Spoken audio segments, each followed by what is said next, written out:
আসসালামু আলাইকুম রহমতুল্লাহি বারকাতু। আশা করি সকলে ভালো আছেন। সকল জাতির প্রতি আন্তরিক শুভেচ্ছা এবং ভালোবাসা।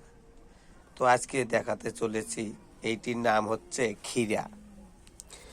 আপনারা যারা ক্ষীরা খেয়েছেন, অনেকেই ক্ষীরা বলে, অনেকেই শসা বলে, তবে এটা কিন্তু ক্ষীরা বলা হয়। বেশ লম্বা হয় এই ক্ষীরা। তো আমি কচি কচি এনেছিলাম। তো কি করবেন, এই ক্ষীরা কাদের কাজে লাগবে? যাদের অতিরিক্ত গ্যাস হয়, পায়খানা ক্লিয়ার হয় না এবং পেটে যাদের চর্বি আছে, তারা এই ক্ষীরা খাবেন। তাদের জন্য এই ক্ষীরা অত্যন্ত উপকারিতা। অবশ্যই আপনারা এই ক্ষীরাকে ব্যবহার করবেন। প্রস্রাবের ক্ষয় রোগ থেকেও অনেক উপকারিতা এবং আপনার খাবারকে পচিয়ে দেয় সুন্দরভাবে এবং পেটকে ক্লিয়ার করে। যাদের গ্যাসের সমস্যা তারা অবশ্যই খাবেন।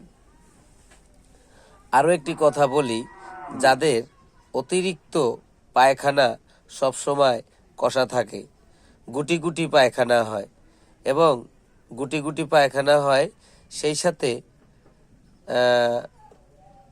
ছাগলের নাদির মতো এরকম গোল গোল পায়খানা হয় আর খুব শক্ত, খুব শক্ত, এবং এই ধরনের হলে পায়খানা, এটাকে অর্শরোগ বলা হয়।